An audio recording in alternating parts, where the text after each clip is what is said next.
All right, guys, so my good friend Adam from 1010 Talk sent over his personal Baltic. This is the HMS 002, kind of like a sector dial, basically, design, and a nice sized packaged watch here. So we're looking at a 38 millimeter case, 47 lug to lug, nice finishing on it, drilled lugs, of course. 12.5 thick, that's including this high domed boxed Hesselite glass on this. So can scratch, but you can fix it up a little bit.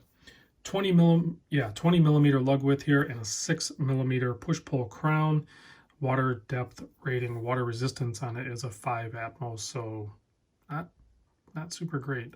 But I mean, for how you're going to wear this watch, I think it's going to be fine for everyday use. You're not going to go swimming with it. I mean, I would take it off, probably even doing the dishes or something. You know, you wouldn't want to fiddle around with it. But if you get randomly caught in a little bit of rain, you're probably going to be okay.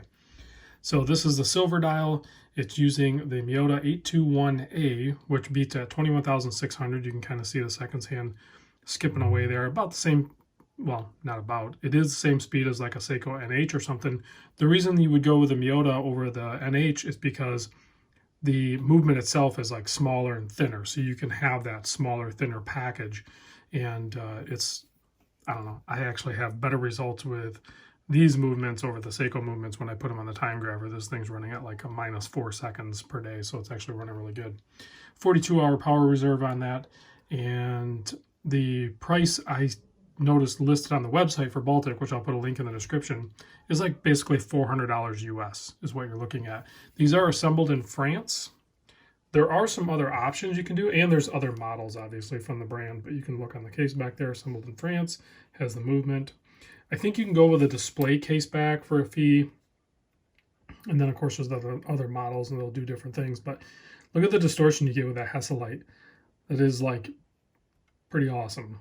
I think that's one of the big draws for this style of glass that a lot of people prefer, because it's, first of all, it's crazy clear. The distortion you get is even crazy clear. You like never lose the ability to see the dial. It's just distorted, and it's just super clean and clear with the Hesselite. So you can see you have blue. They're not thermally blued hands. They look like they're painted leaf style hands for the hour and minute. And then you have a off-white seconds hand skipping around there. And then the rest of it is nice like metal silver, and then kind of like a textured center dial there. Cross marks on the dial there, Baltic up top, automatic on the bottom, really nice, clean, simple. Arabics all the way around. Pretty clean, you know, symmetric dial, like really no problems there. Sign crown. I'm not a huge fan of the font on that B. I know that's super picky. I'd almost rather just see a plain polished crown. I know I'm being picky, but occasionally I will be picky. Let me pop this on wrist real quick, and then I'll show you the pamphlet, because I don't know a ton about Baltic. So I was reading the pamphlet, and it's pretty interesting story from the owner. So there it is on my 7 1/4 inch wrist.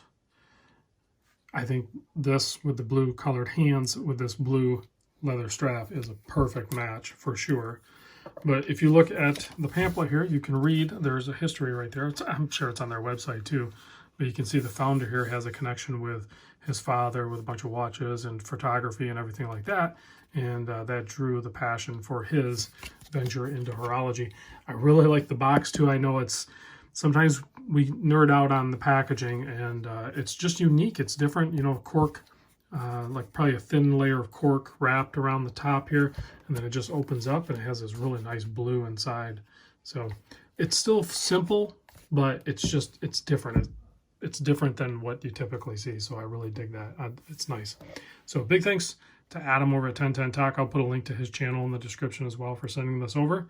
If you guys have any questions, let me know. Maybe I can get Adam to answer them, because sometimes I don't answer all the comments. I read them all, but a lot of times I don't respond to them. All right, guys, thanks for watching. I'll see you on the next vid.